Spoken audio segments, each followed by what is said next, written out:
noche cualquiera, en una carretera vacía, en una carretera desierta como si el mundo entero se hubiese olvidado de ella. Una noche en la que solo el murmullo constante de un motor y la leve percusión de la lluvia sobre el parabrisas acompañan. Un conductor avanza sin prisa. Tiene la mirada fija en la línea blanca que se desliza bajo los faros. Marca el reloj una hora indefinida, demasiado tarde, demasiado lenta, en la que ya no es ayer pero tampoco es mañana, porque no ha empezado a asomarse el día y el paisaje cubierto de niebla enfría las ventanas a ambos lados, tapándolo todo con su abismo ceremonial. El conductor tiene la mirada fija en el frente. La lluvia, la oscuridad y el silencio no son buenos compañeros de viaje, por lo que intenta poner cada centímetro de su atención en el trayecto para no salirse en la próxima curva. Pero entonces, la curva que se dibuja en el horizonte, todavía lejana pero inminente, comienza a mostrar algo distinto. Algo que parece una sombra, un bulto mal definido, que se mantiene inmóvil al borde del camino. El conductor se pregunta qué es aquello. Se pregunta si es un árbol, quizá una señal torcida, pero a medida que se acerca, la forma va cobrando nitidez hasta convertirse en una figura humana. El pie de aquel hombre se levanta del acelerador mientras los metros se reducen cada vez más despacio. La figura permanece inmóvil. Está vestida de blanco. Tiene una larga cabellera empapada por el agua y tremendamente oscura que se pega como una segunda piel a unas facciones demasiado delgadas. Su rostro, desdibujado por la oscuridad, apunta hacia él como una pistola cargada. El conductor pisa el freno y se detiene a pocos metros de aquella aparición. Y entonces se pregunta, ¿qué hace una mujer en mitad de la nada, bajo una tormenta que podría sepultar las pirámides de Egipto? Los faros del coche parecen querer evitarla. La luz se pierde, se difumina justo en mitad de su rostro. No puede ver sus ojos, pero los intuye, los percibe clavándose en los suyos igual que un puñal. Los siente y el corazón se le acelera, de tal forma que por un momento se agarra el brazo para protegerse inconscientemente de lo que considera que podría ser un paro cardíaco. Han pasado apenas unos segundos, pero para él han sido más de 20 años. Ahí parado, en la nada absoluta, sin saber qué hacer, sin bajarse del coche y sin continuar la marcha. Entonces, como alma que lleva al diablo, pisa el embrague, mete primera, aprieta el acelerador y sale de allí lo más rápido posible. Cuando regresa al espejo retrovisor, la mujer de blanco, como pueden imaginarse, ya no está.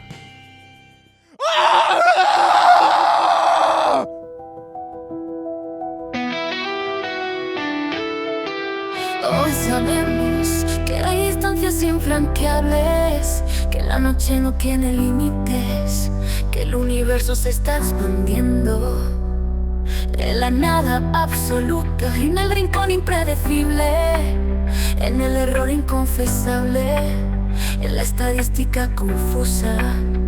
Y todos nosotros disfrutamos de una vida cuya voz desconocemos. Pues sabemos. Bienvenidos a Soles Lejanos 2.0. Les habla David Minayo desde el lado espectral de las ondas. La escena que acabo de narrarles describe un episodio que se repite en todo el mundo una y otra vez. El encuentro fugaz e inexplicable con una mujer vestida de blanco. Es un tema del que se ha hablado mucho, es un clásico entre los temas del misterio, pero a pesar de todo sigue poniéndonos la piel de gallina, porque hay algo en esa figura que nos resulta inquietantemente familiar. Y es que no es algo nuevo, ni mucho menos. De hecho, lleva siglos apareciéndose. Relatos similares aparecen en crónicas medievales, en viejas leyendas rurales, en testimonios recogidos por misioneros, por viajeros y folcloristas. Figuras blancas que cruzan los caminos en viejos manuscritos, en cuentos orales y también en canciones populares. Cada cultura le da un nombre, le inventa una historia y le ofrece un motivo, pero más allá de las diferencias, siempre es la misma silueta rodeada por el mismo silencio y con una idéntica tristeza. Y aunque el mundo cambie, ella permanece siempre intacta, como si estuviese hecha de algo que no entiende de siglos ni de fronteras. Hoy, en este episodio, vamos a tratar de seguir su rastro a través del tiempo y del espacio, para explorar qué hay detrás de este símbolo tan persistente y siniestro. Abróchense los cinturones, porque pisamos el acelerador y nos vamos a buscar a la mujer de blanco.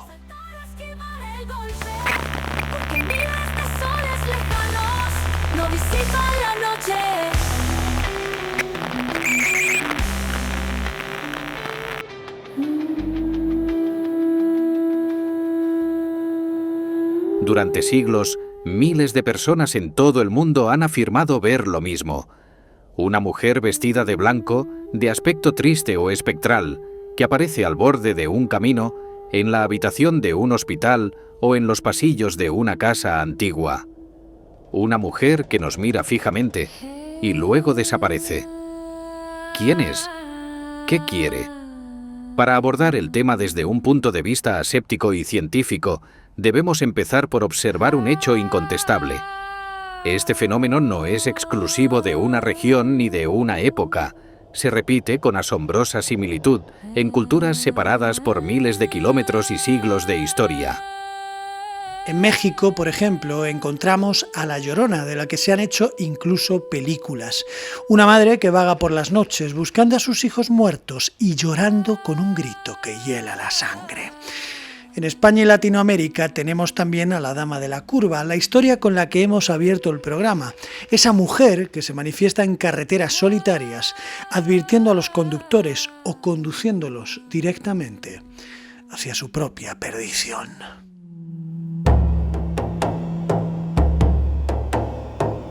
En Japón, la figura se transforma en la Kuchisake Onna, cuyo nombre puede traducirse como la mujer de la boca cortada. Se trata de una mujer fantasmal que aparece en calles solitarias, especialmente de noche, con una mascarilla quirúrgica que le cubre el rostro.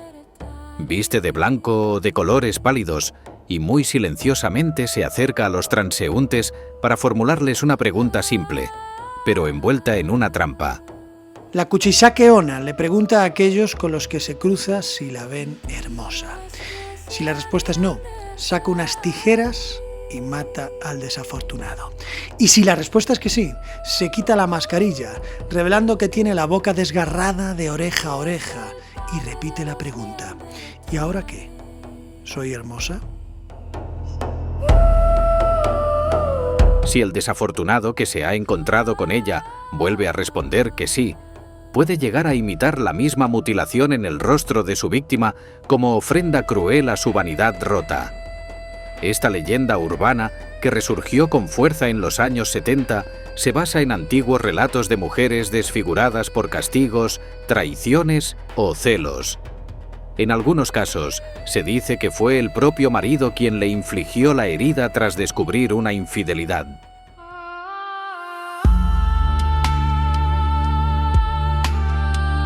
En Irlanda, la tradición celta nos habla de la Banshee, una figura femenina espectral cuyo nombre proviene del gaélico Bian Side, que significa mujer de los túmulos o mujer del otro mundo.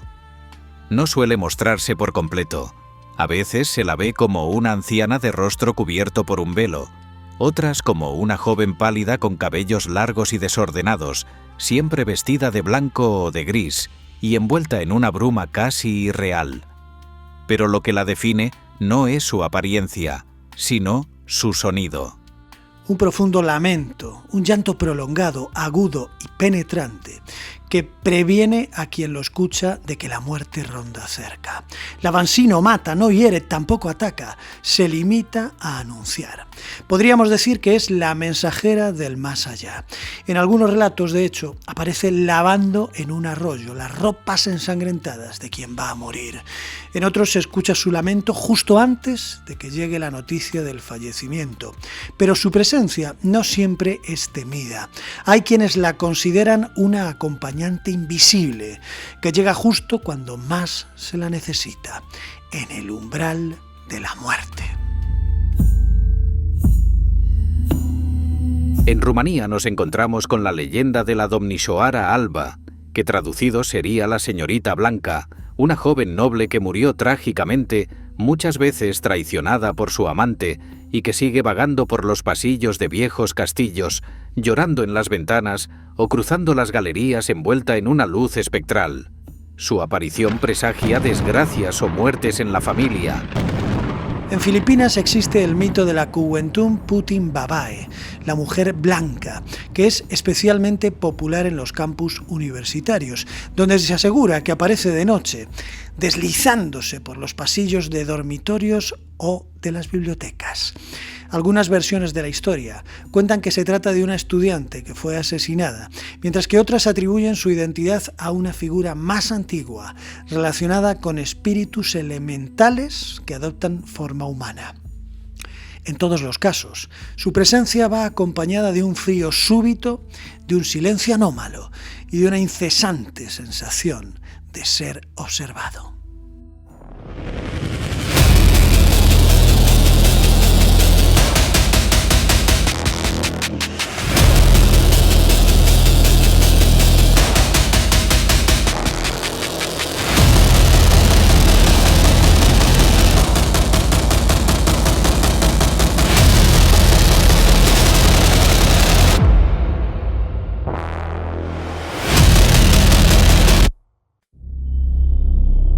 En Brasil se habla de la loira do baneiro, la rubia del baño, una mujer de cabello claro que aparece en los baños de algunas escuelas con el rostro desfigurado o cubierto de sangre. Dicen que fue asesinada en circunstancias violentas y que su espíritu quedó atrapado en ese lugar. Se trata de una historia que comenzó como una leyenda urbana entre los niños y que se ha convertido poco a poco en parte del folclore moderno. Una historia que recuerda, sin lugar a dudas, a un nombre que desde hace décadas se repite entre los adolescentes de todo el mundo. Verónica, una leyenda que cambia de país en país y de colegio a colegio, pero cuyo núcleo permanece intacto. Un grupo de jóvenes que invoca un espíritu femenino, utilizando un espejo, una vela y su propio miedo. Dicen su nombre 3 veces, y entonces ella aparece. El origen de la leyenda no está del todo claro, pero en España tomó fuerza a partir de los años 80, coincidiendo con la difusión de prácticas como el juego de la Ouija o el llamado Juego de Verónica, en el que una figura femenina respondía a preguntas del más allá. Lo que comenzó como un pasatiempo macabro entre adolescentes fue adquiriendo un aura oscura con los años, alimentada por historias reales o supuestamente reales, como la del célebre expediente policial del barrio madrileño de Vallecas. Mi barrio, por cierto. La protagonista del caso Vallecas fue una joven llamada Estefanía Gutiérrez Lázaro, de apenas 18 años. Una tarde, junto a unas amigas, decidió utilizar una tabla Ouija en su instituto para intentar contactar con el espíritu del novio de una de ellas, fallecido recientemente. Según cuentan, durante la sesión fueron interrumpidas por una profesora que rompió el tablero y el vaso que utilizaban. En ese instante, Estefanía entró en un estado alterado de conciencia y comenzó a experimentar episodios de convulsiones, alucinaciones y una sensación constante de estar siendo observada. Una situación que empeoró con el paso de los días.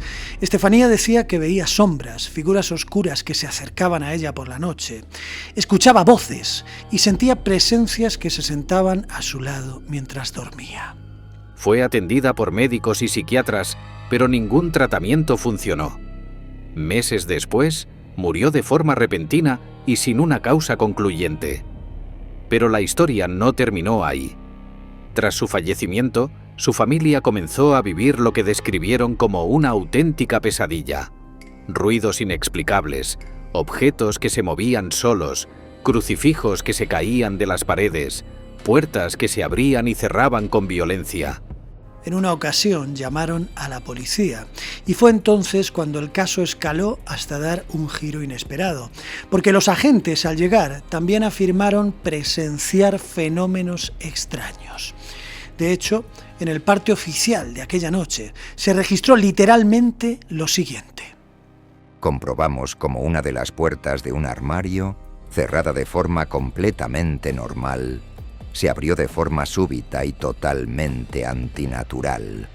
Observamos una cruz girada al revés y un fuerte golpe en la terraza, sin causa aparente. El informe policial existe y está firmado. Por eso, este caso es tan especial, porque es uno de los pocos casos de un presunto fenómeno paranormal, sobre todo aquí en España, que cuenta con documentación oficial. Por eso la historia inspiró posteriormente novelas, documentales y películas, como la que se titula Verónica, que fue dirigida por Paco Plaza y se estrenó en 2017, una película que convirtió el caso en un fenómeno internacional.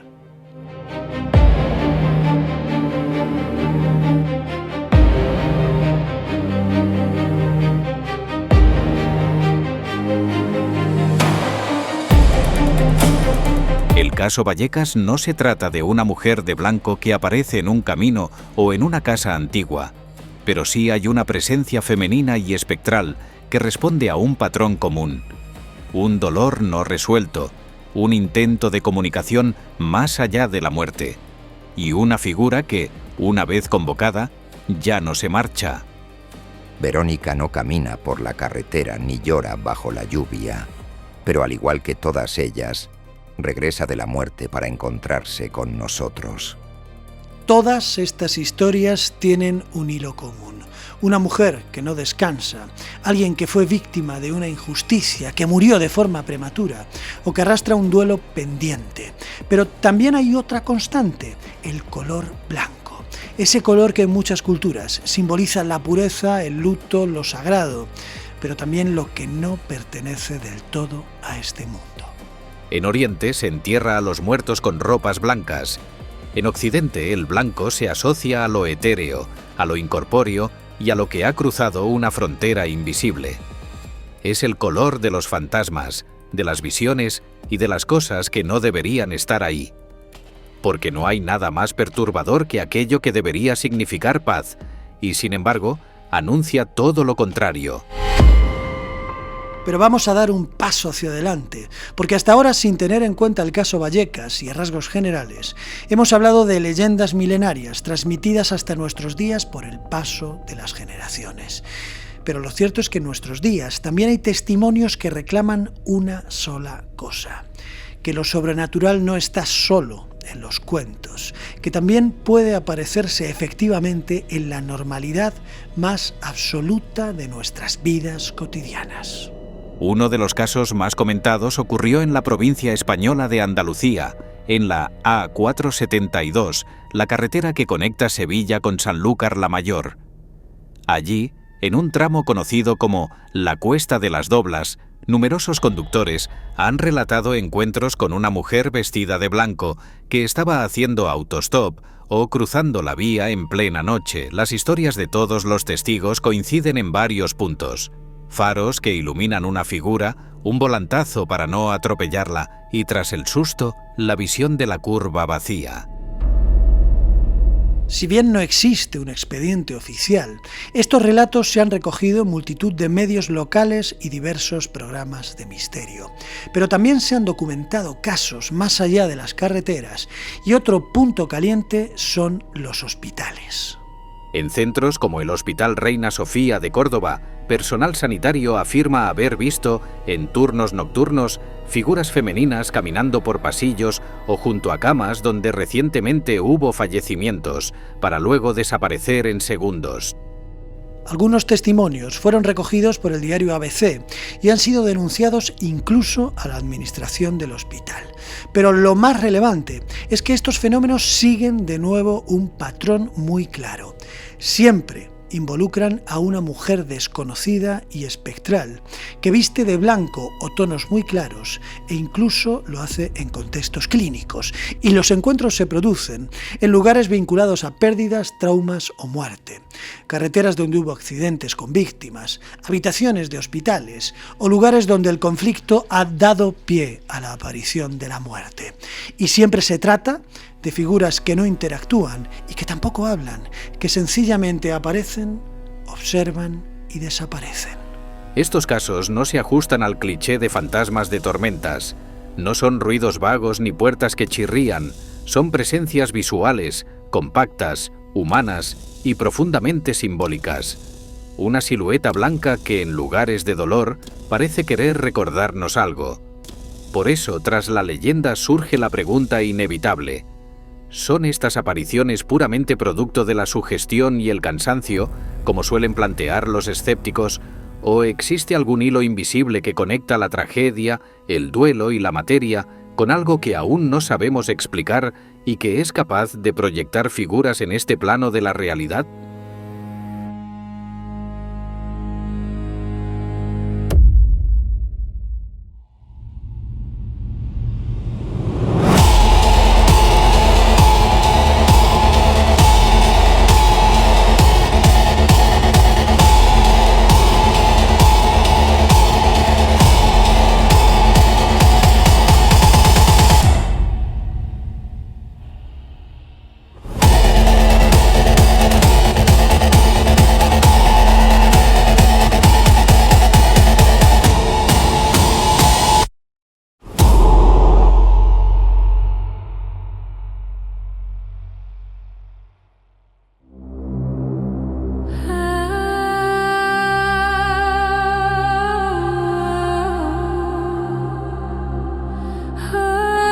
La mujer de blanco no es solo un fantasma, es una metáfora.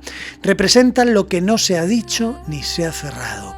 Una vida truncada, una verdad que no se revela, un dolor que busca su propio cuerpo. Aparece para recordarnos que hay heridas que no se cierran y quizá por eso, aunque no creamos en fantasmas, todos entendamos lo que significa verla. La antropología nos enseña que en casi todas las culturas existen figuras femeninas que median entre la vida y la muerte. Diosas, espíritus, madres, guardianas, vengadoras. La mujer de blanco parece condensar todos esos roles y no está viva, pero tampoco está muerta del todo. Permanece en ese umbral entre el todo y la nada. El antropólogo, filósofo y etnólogo francés Claude Lévi-Strauss hablaba de los mitos como estructuras para dar sentido a todo aquello que nos desborda. Y en ese sentido, esta figura podría verse como un contenedor simbólico del trauma colectivo, la expresión ritualizada del miedo a la pérdida, a la traición y al abandono. La psicología, por su parte, interpreta estas apariciones como manifestaciones del inconsciente.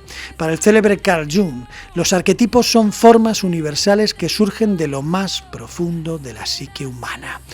La mujer vestida de blanco podría representar el alma herida, la parte emocional, sensible, olvidada o reprimida del yo. Es la culpa, la pena no asumida y el duelo no elaborado. Y todos ellos se convierten y se condensan en una presencia.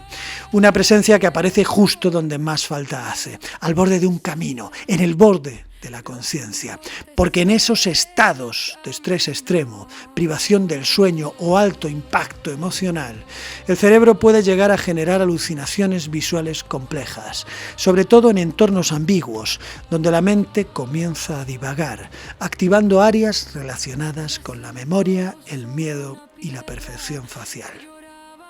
Por eso no es raro que esas apariciones adopten forma humana, femenina y reconocible, y también vinculada a una emoción poderosa, porque lo más fascinante es que aun cuando estas explicaciones racionales resultan plausibles, de ninguna manera se puede anular el impacto simbólico que tiene en nosotros este fenómeno.